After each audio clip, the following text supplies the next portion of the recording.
म्हणजे असं होतं की लोकांनी सुसाईड केलंय, म्हणजे ट्रेन खाली जीव दिलेला आहे, कोणाची मुंडकं तुटले आहेत, कोणा काय काय काय काय.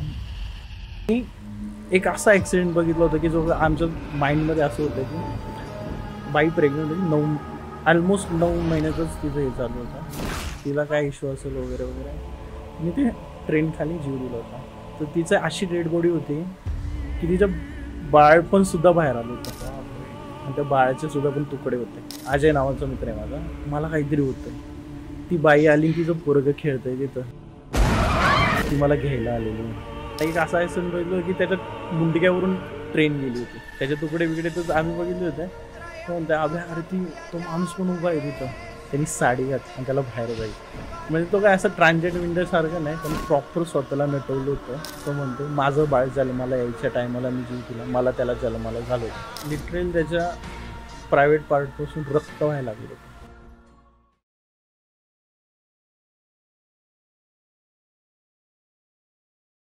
नमस्कार, राम राम, जय खानदेश.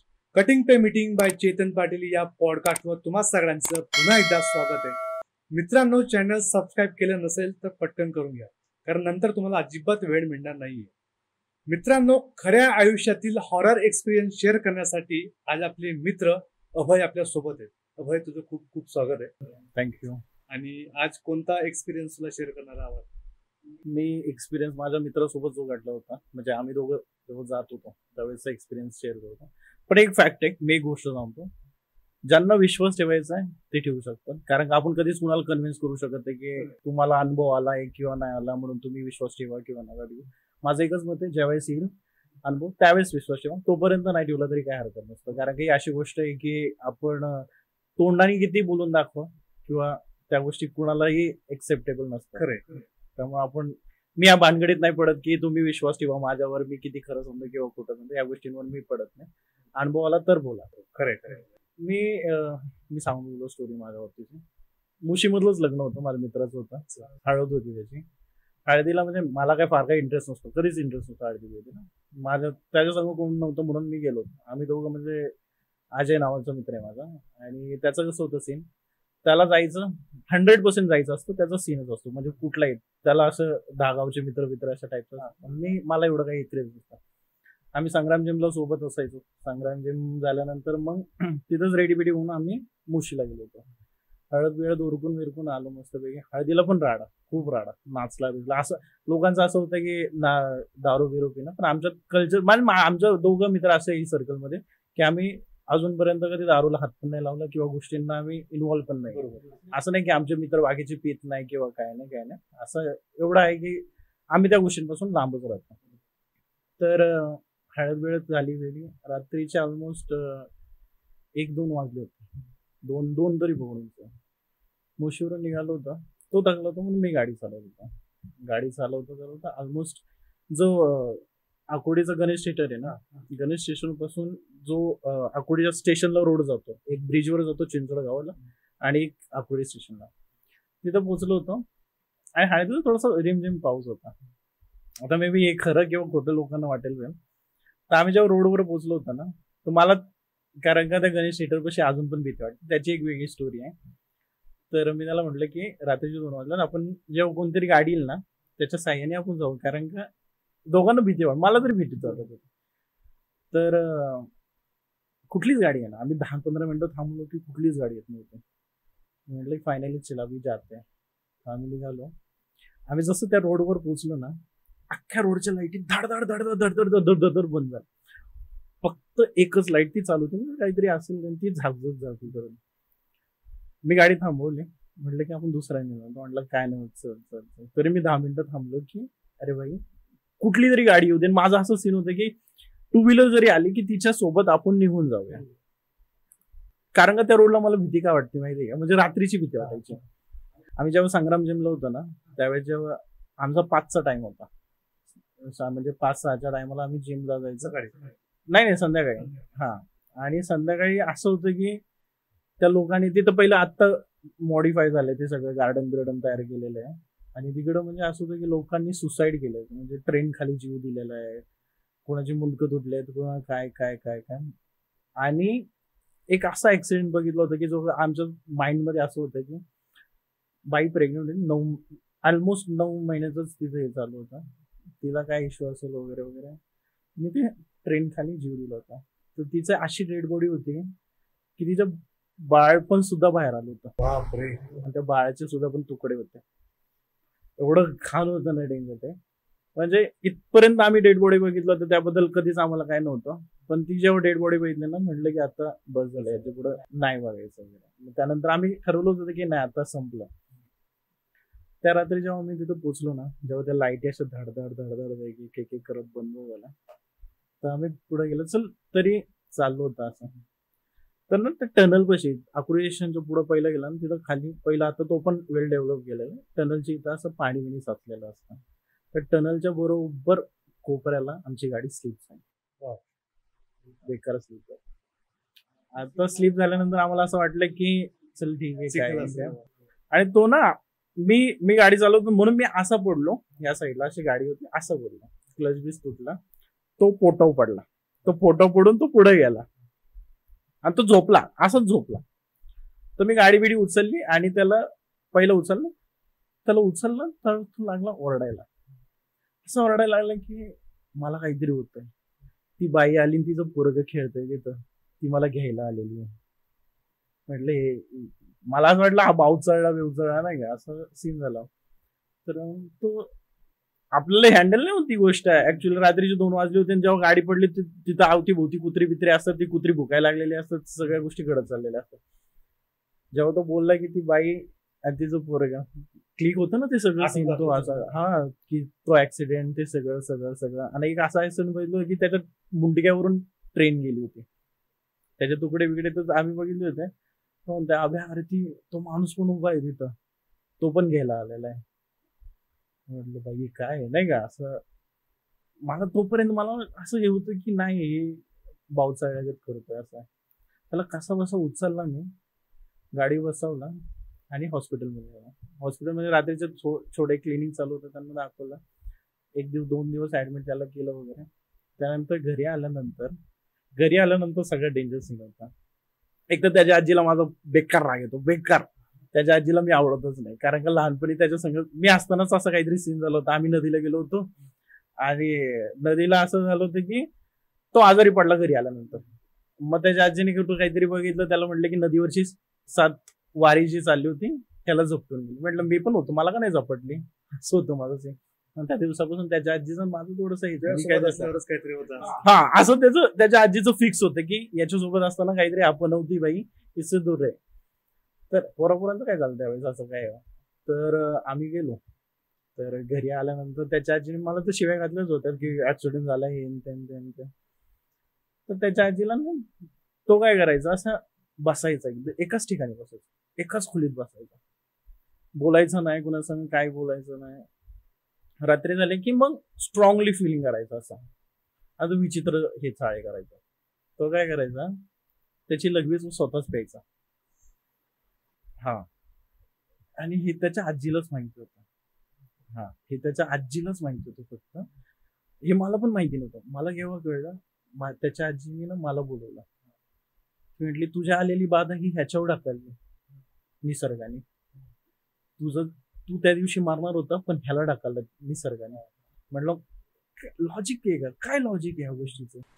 तर त्याच्या आजीने काय केलं, मला माझ्या मित्राला आजायला रिक्षात बसून पिंपळे सौदागरला एक देवऋषी आहे, तर तिथपर्यंत नेलं.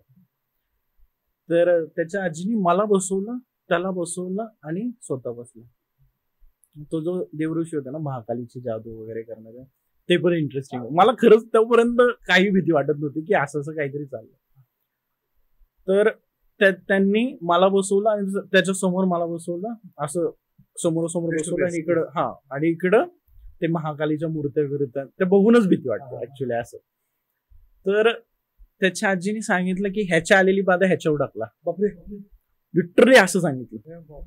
तू फसला डायरेक्ट. मी खरं सांगू, मला असं वाटत होतं की मला एक पॉइंटला असं गिल्ट फील होत होतं की हे माझ्याकडून खरं सुरुवात झाली का, की माझ्यामुळेच झालं काय, नाही का, बरं ह्याच्या जीवावर येतात. मी म्हटलं की काय होतंय ते होऊ द्या, काय करायचंय ते करा, मी तयार आहे ना ह्या गोष्टींना. आली बाधा तर मी करेल हँडल. तर मी म्हटलं ठीक आहे. तर त्या देवऋषीने विचारलं, तू तयार आहे का या गोष्टींसाठी? म्हटलं आता ह्याला वाचवण्यासाठी तयार आहे. हे आपल्या माइंडमध्ये असतं नाही का. पण मी सांगतो त्या गोष्टी इतक्या ठराविकरित्या जेवढ्या त्यांनी ठरवलं होतं ना असं असं काय करायचं, तेवढं तर काय सक्सेसफुल नव्हतं झालं त्यांचं. तर मला शर्ट बिर्ट काढायला लावलं, त्याला शर्ट वगैरे काढायला लावलं, मला ते अंगारात उपारा माझ्या इकडे इकडे इकडे लावला आणि त्याला पण अंगारात उपारा लावला. त्याच्या आजीला बाहेर पाठवलं. आम्ही बसलो. तर ना आमच्या भोवती असं एक रिंगण आखलं कुंकाचं, आणि लवंग असते, लवंग का मिरी घ्यायची, त्याला पुढं टोक असतं, लवंग. हा, ते एका ह्याच्यात धरलं आणि कागदापाशी धरलं आणि ते पेटवलं. हा, काही तंत्र मंत्र वगैरे त्यांचे चालू झाले वगैरे वगैरे. हा पिसळायला लागला. हा हळूहळू हळूहळू पिसळायला घुमायला लागला. घुमाय नाही तर म्हणजे त्या रिकॉल गोष्टी व्हायला लागल्या मित्राच्या आजूच्या. अशा रिकॉल व्हायला लागल्या की तो ना पॅन्ट वगैरे काढून डायरेक्ट असं उभा राहिला. बापरे. हा, आणि तो जो देवऋषी म्हणला ना, ह्याला तिने पकडलं, ह्याला तर काही सोडणार नाही, ती काही तुझ्या मागे येणार नाही. म्हटलंय मला तोपर्यंत काहीच वाटत नव्हतं की काहीतरी चाललंय, असंच वाटत होतं. मग ह्या गोष्टी जेव्हा घडत होत्या ना, तो त्याने काय केलं, स्वतःच हे घेतलं असं हात आणि तोंडात कोंबला, असं अशी मूठ असते ना, अशी तोंडात कोंबायला लागली आणि चावायला लागला, स्वतःला चावायला लागला. मूठ काढली, इथं चावायला लागला, असं चावला, स्वतःला चावायला लागला. आपण पण उठतो ना, काय काय प्रकारे आपण थांबलो. मी त्याला धरलं, म्हटले थांब नका, काहीतरी लॉस होतोय माणसाचा, कशाला त्या गोष्टींमध्ये हे करता. तो चावायला लागला त्या गोष्टींमधून स्वतःला, आणि असं इथं असं त्यांनी लचका धरला होता त्याचा स्वतःचा, आणि तो प्रयत्न करत होता स्वतःला सोडवायचा, पण त्याच्याकडून सुटत नव्हतं ती गोष्ट. तर आम्ही थांबवलं त्या गोष्टी, त्याला म्हटलं थांब बाबा, हे सगळं थांबव. तर मग त्याच्या आजीला बोलवलं, त्याच्या आजी समोर आम्ही बसलो.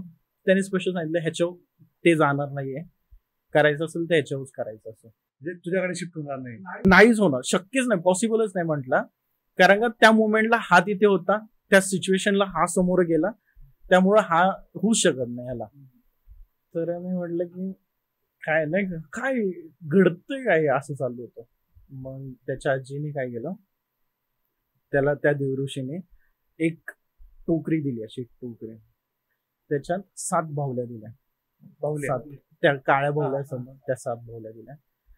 त्यांच्यामध्ये ते कुंकू बिंकू लावून देऊन सगळं ह्या गोष्टी अशा ठेवल्या. कुंकू लावल्यानंतर एक सगळा अख्खा एक उतारा म्हणून आपण तो उतारा धरला. रात्रीचे 11:30 वाजता माझ्या घराच्या पासून हार्डली 2-3 मिनिटापासून नदी आहे, आमची पावना नदी आहे. रात्रीच्या 11-11:30 आणि ह्याला लिगली बॅन आहे बरं का. जर बायचान्स तुम्ही असं कधी सापडला ना काहीतरी करणी करताना, तर मग तुम्हाला तरी केस होते त्या गोष्टींच्या बाबतीत. तर रात्रीच्या 11:30 वगैरे वाजले होते. हा, त्याच दरम्यान तिने माझ्यावरून तो उतारा काढला, त्याच्यावरून उतारा काढला. आजीने का? हा, त्याच्या आजीने, कारण ती पण देवाचं वगैरे करते सगळं. तर मला घेऊन गेली नदीला, गेले आणि ना लिटरली अशी बोलली की माझ्या पोराचं जे काही व्हायचं होऊ दे, पण ह्याचं चांगलं होऊ नको दे तुझं. हा, मला ना एवढं घाण वाटलं ना की माणूस उठल्या थरापर्यंत पोहोचू शकतो. म्हणजे मे बी काय असेल त्यांचं माझ्याबद्दल काय इश्यू. तर मी काहीच नाही म्हटलं, जाऊ त्याच तो वाचतोय, काय होतंय यापर्यंत. तो उतारा टाकला नदीला, तो 11:30 वाजता मला घेऊन तो फेकला. तिने ते दुपारी फेकले वगैरे सगळं. मी म्हटलं की आता चल झालं, संपलं वगैरे सगळं. नंतर काय 1 आठवडा गेला त्या दिवसात. मला घंटा काय फरक नव्हतं पडलं, मला काहीच इजा झाली नाही, किंवा मला काही एक्सपिरियन्स नाही आला की नाही का असं काही माझ्या छातडाव किंवा काय असं बसले असं काहीच नाही झालं. आठवड्याभर नंतर मला परत त्या आजींचा कॉल आला की तू इमिजिएटली घरी आहे. मी घरी गेलो, तो बेडरूम मध्ये बसला होता. त्यांनी साडी घातली होती,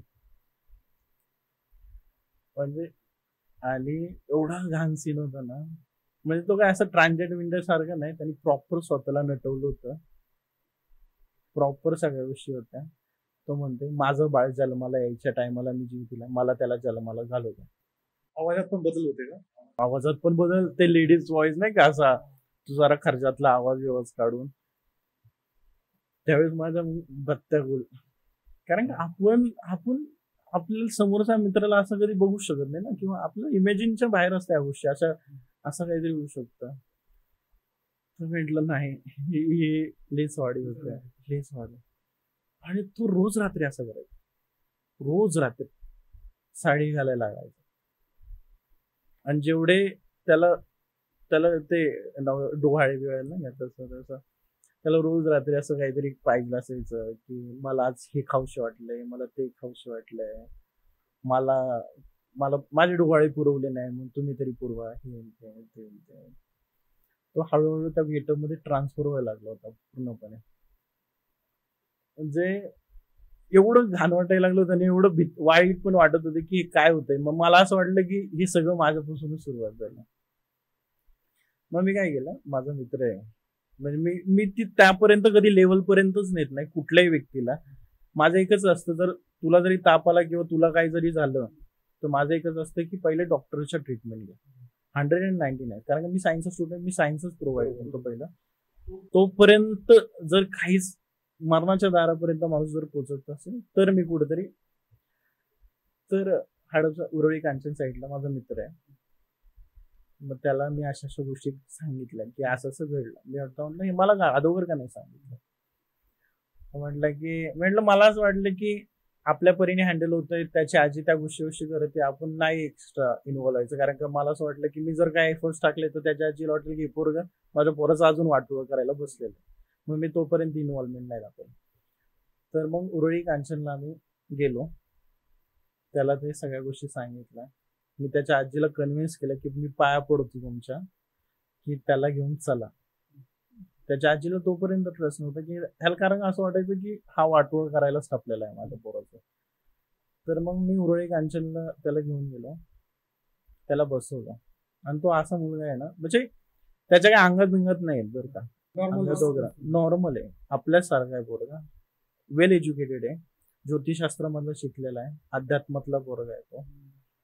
तर म्हणजे सगळे ते ग्रंथ बिंथ वाचून ते शक्त म्हणजे जे काय असतात ते त्यांनी ते साधना करून मिळवलेले आहे. आणि तो लोकांना असं कधीच हे करत नाही की तुम्ही त्या गोष्टींच्या मार्गे जावं किंवा काय, तो लोकांची हेल्पच करतो. तर मी त्याला म्हटलं, त्याला सगळं सांगितलं, तर म्हटलं इमिजिएटली त्याला जेवढं पॉसिबल करता येईल तेवढं घेऊन. आम्ही घेऊन गेलो, तरी त्याच्या आजीचा ट्रस्ट नव्हताच की हे काय नाही की. तर म्हटलं तुम्ही बाहेर थांबा, मी पाया पडतो तुमचा, कारण का तो ऑलमोस्ट दिवसा पण साडी घालायला लागला होता आणि तो बाहेर जाऊ शकत नाही ना, नाही जाऊ शकत, घरचे तरी कसे पाठवलं अशा गोष्टींमध्ये. आणि दिवसा डवळतो म्हणजे प्रॉपरच. आणि तो असं प्रेग्नेंट बाई जशी चालते ना, ते कमरेला बिमरेला हात लावून वगैरे, तो तसा चालायचा. म्हणजे जो प्रत्यक्ष आता सांगताना कदाचित तो फील करावं किंवा त्या गोष्टी नाही, जेव्हा तुम्ही समोर बघता ना त्या गोष्टी, की आपल्या बाबतीत, आपल्या मित्राच्या बाबतीत अशा गोष्टी करत होते, ते भयानक असतात. आम्ही गेलो आणि त्याने काय असं काही देवरा बिवरा मांडला नाही किंवा त्याच्या घरात काय असं देवरा बिवरा नव्हता. त्यांनी ज्योतिषशास्त्रानुसार त्या गोष्टी सांगितल्या, त्या ग्रहदिशा सांगितल्या, ज्या दिवशी तुम्ही तिथं होता त्या ग्रहदिशा बदलल्या होत्या, तो त्या घटना घडणार होती हे विधिलिखित होतं, हे घडणार होतं हे सगळं विधिलिखित होतं, तुम्ही तिथं पोहोचणं हे विधिलिखित होतं, हे त्यांनी टॉप टू टॉप सांगितलं. मी त्याला एकही गोष्ट सांगितली नाही की अशा रात्री घडली होती ती गोष्ट, कारण का मला नव्हतं वाटलं की एक आपलं पण असतं की याला खरं बघूया, टेस्ट करूया आपण, नाही काय. तर तो म्हणलं की तू सांगू नको किंवा नको सांगू, मला माझ्या गोष्टी माहिती आहे, मला गोष्टी कळतात आहे. आम्ही गेलो, तो बसला तिथं, त्याचे तंत्रशास्त्र बुद्ध्या सगळ्या त्या गोष्टी केल्या. तो त्यांच्या घरी आला, त्या घरामध्ये त्यांनी ते सगळ्या गोष्टी नाही का काय म्हणतो त्याला, ज्योतिषशास्त्रामधल्या सगळ्या गोष्टी इन्व्हॉल्व्ह केल्या, घरात ताबीत बांधले. तो ज्या रूम मध्ये राहतो ना त्या रूम मध्ये त्याला ठेवलं, मला ठेवलं आणि तो रूम, हा ठीकच. कारण एक असा पिरियड आला की आता याला बाहेर काढायचं होतं, कारण काही होऊ दे, मी त्याला हेच बोललो होतं की काही होऊ दे याला बाहेर काढायचं त्या गोष्टी. तर सांगू मी तुला, तो बेडरूम मध्ये आम्ही जेव्हा आलो तर त्याला बेडरूम मध्ये आल्याला तो भास झाला होता की ह्याच्या शरीरात जरी आत्ताही नाही पण समोर माझ्या उभी येते ती प्रेग्नेंट आहे. आणि मला मला म्हणजे मला मी म्हटलं की मला नाही जाणवलं असं काही नाही. म्हटलं तुला नाही, कारण की त्या गोष्टी तुझ्यापर्यंत पोहोचल्या नाही त्यापर्यंत. म्हटलं की ती बाई ह्याच्या मागे मागे आली म्हटलं. हा, आणि कसं तो म्हणला की ना, एक आईचं बाळ जेव्हा मरतं ना त्यावेळेस, किंवा सॉरी आई मरते ना, ती त्या बाळासाठी रिटर्न येत असते. म्हणून ते राळं फेकलं जातं. जेव्हा डेड बॉडी जाळली जाते ना, तर ते राळं फेकलं जातं. तर ते राळं उचलतं तिला वर्ष लागतात, पण ती बाळापर्यंत पोहोचत नाही. म्हणून मेल्यानंतर राळं फेकलं जातं. ही मेलेली ह्यांच्या घरच्यांना माहिती नाही, तिचं बाळ मेलेलं माहिती नाही, ही मेलेली माहिती नाही. ती म्हटली ही तिच्या बाळाला घेऊन अशीच फिरते, कारण का तिला ते जन्माला घालायचे बाळ. आणि ह्या मुवमेंटला ज्या दिवशी ती मेली होती त्याच दिवशी तुम्ही तिथं पोहोचला होता, त्याच दिवशी तुम्ही सगळं बघितलं होतं. आणि ह्यानी ते उचलताना, डेड बॉडीला उचलताना त्या म्हटला, तो कदाचित तुलाही माहिती नसेल, म्हटलं आणि लाथनी त्या बाळाचा पाय उडवला होता.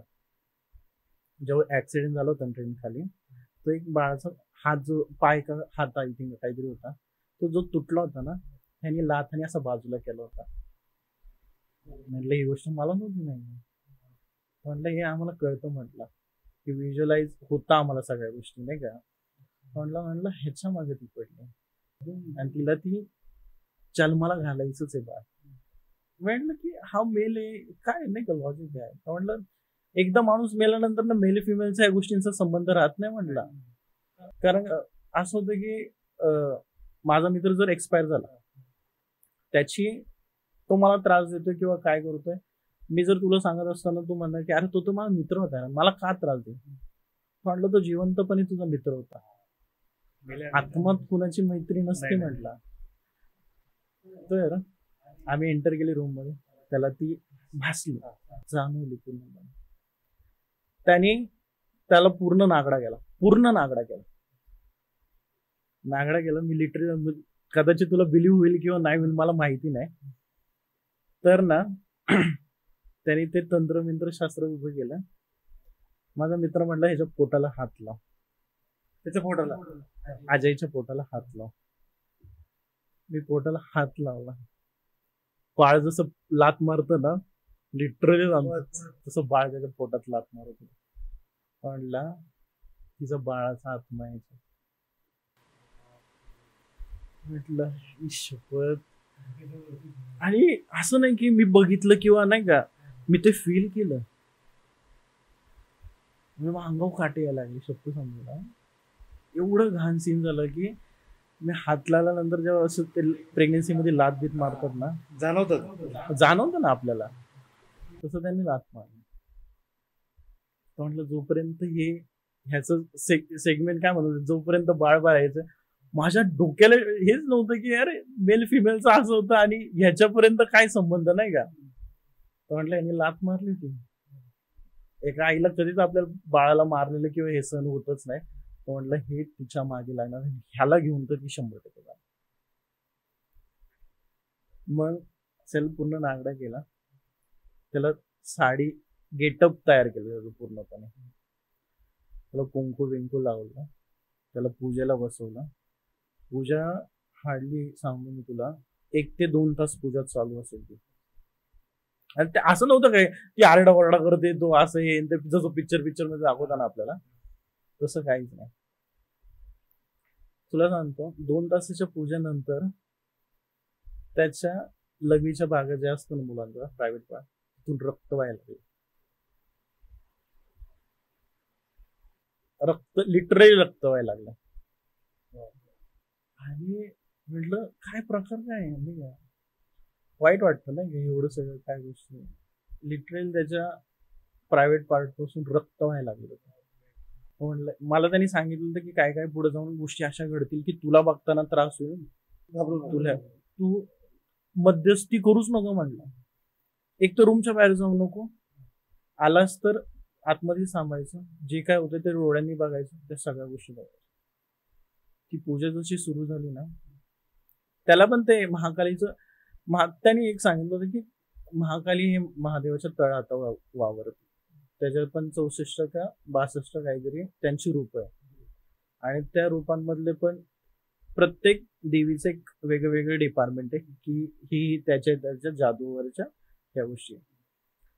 तर त्यांच्यामधली एक महाकालीच्या रूपामधली एक त्यांनी तिथं बोलवली होती, आणि ते इझिली नसतं. त्याच्यासाठी पण भरपूर तुम्हाला साधना करायला लागते.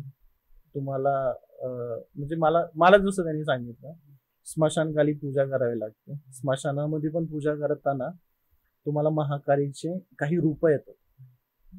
आता एक फेमस सेलिब्रिटी असताना कसं बॉडीगार्ड्स वगैरे असतात, तसं त्यांचे काही बॉडीगार्ड्स येतात. पहिले तुम्हाला टेस्ट करतात की हा लेवलचा आहे का नाही माणूस, आपण डायरेक्ट आपल्या देवापर्यंत पोहोचवतोय, साधना प्राप्त करतोय, ह्याला ती शक्ती देणं व्हॅलिड आहे का नाही तेवढी, ते तुम्हाला तिथपर्यंत टेस्ट करतात. जर तुम्ही त्याच्यामध्ये हरला, लोकांना दिसणार नाही साधनेमध्ये की तू मार खातोय किंवा काय करतोय, ते तुला इतके कुत्र्यागत मारतात, कदाचित तुझा जीव पण जातो त्याच्यामध्ये. त्यानंतर पण मग महाकालीच्या जे हे असतात ना, त्यांचे रूप वगैरे ते तुम्हाला भेटतात साधनेमध्ये, बरं का.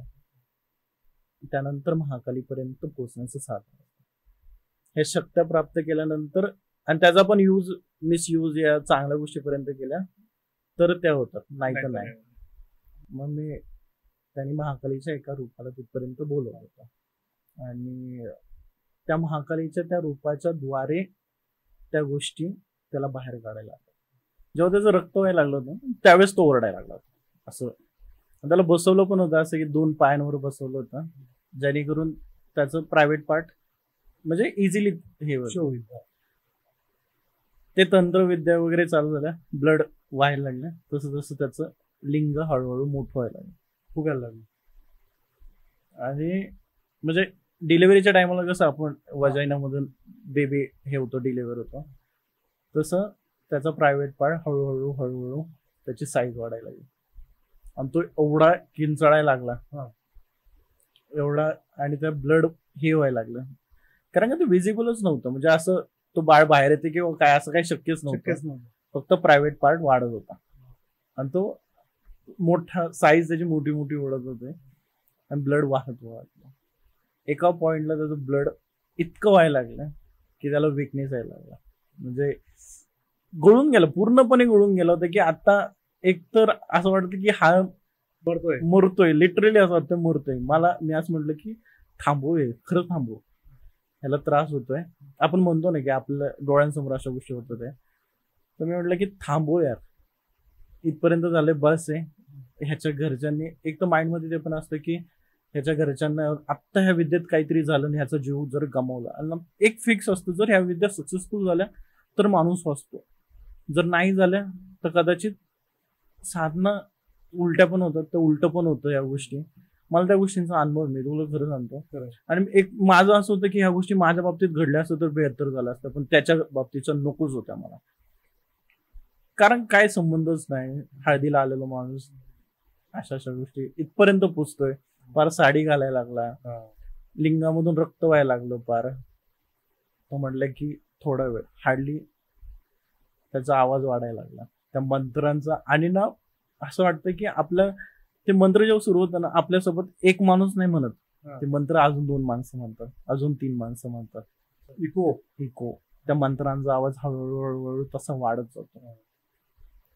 आणि जी अशी हे असते ना, रूम टेम्परेचर जास्त असतं ना, तर टेम्परेचर पण चेंज होतं. जिथं गरमी होती तिथं अचानक थंडी वाढायला लागते, तिथं म्हणजे वेगळंच वातावरणच होतं.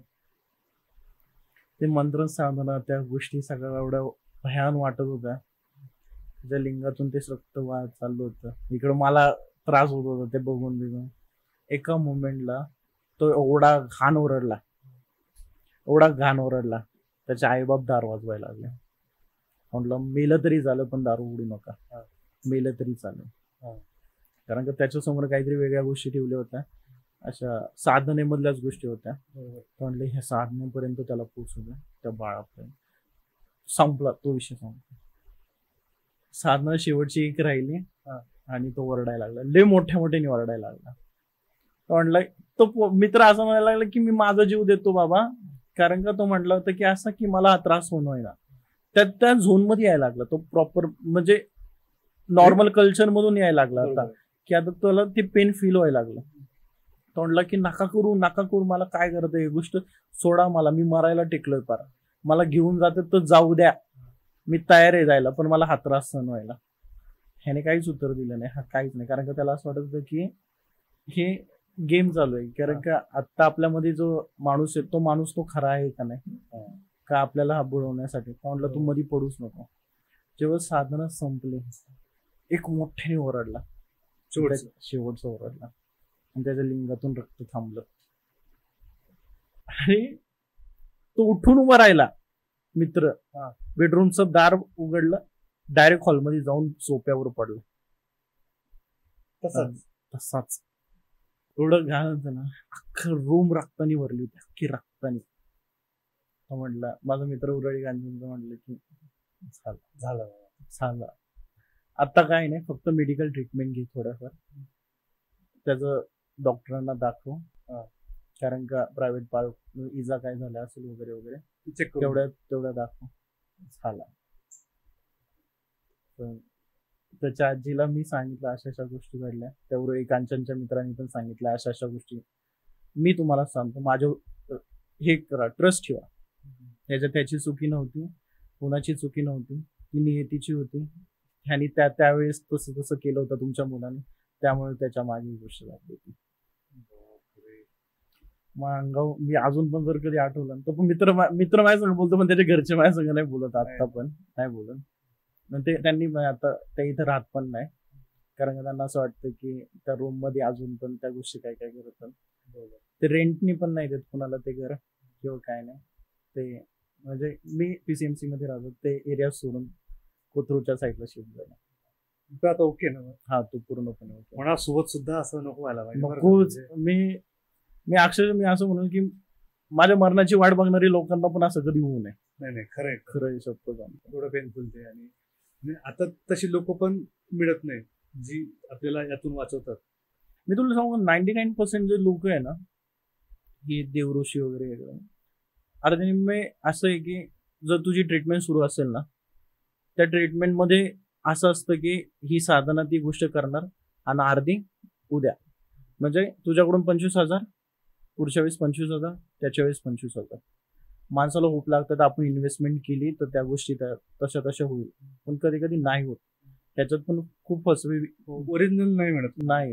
आणि माझा जो मित्र आहे ना, 1 रुपया घेत नाही कधीच नाही. तो म्हणतो देवाची देणगी आहे, देवाने मला ह्या गोष्टी करायला लावल्या, ह्या कधी 1 रुपया घेत नाही. खरंच खूप भयानक असा अनुभव तू आमच्यासोबत शेअर केला. डेफिनेटली आपल्या प्रेक्षकांना सुद्धा हा अनुभव थ्रिलिंग वाटणार आहे आणि खरंच खूप भयानक होता. मित्रांनो, तुम्हाला हा एपिसोड कसा वाटला ते कमेंट सेक्शन मध्ये नक्की सांगा. पुढच्याही भागामध्ये आपण असेच काही अनुभव अभयकडनं ऐकून घेणार आहोत, पण त्याचा आधी चॅनलला लाईक, शेअर आणि सबस्क्राईब करायला विसरू नका आणि बेल आयकॉनला क्लिक करा. भेटूया पुढच्या भागात.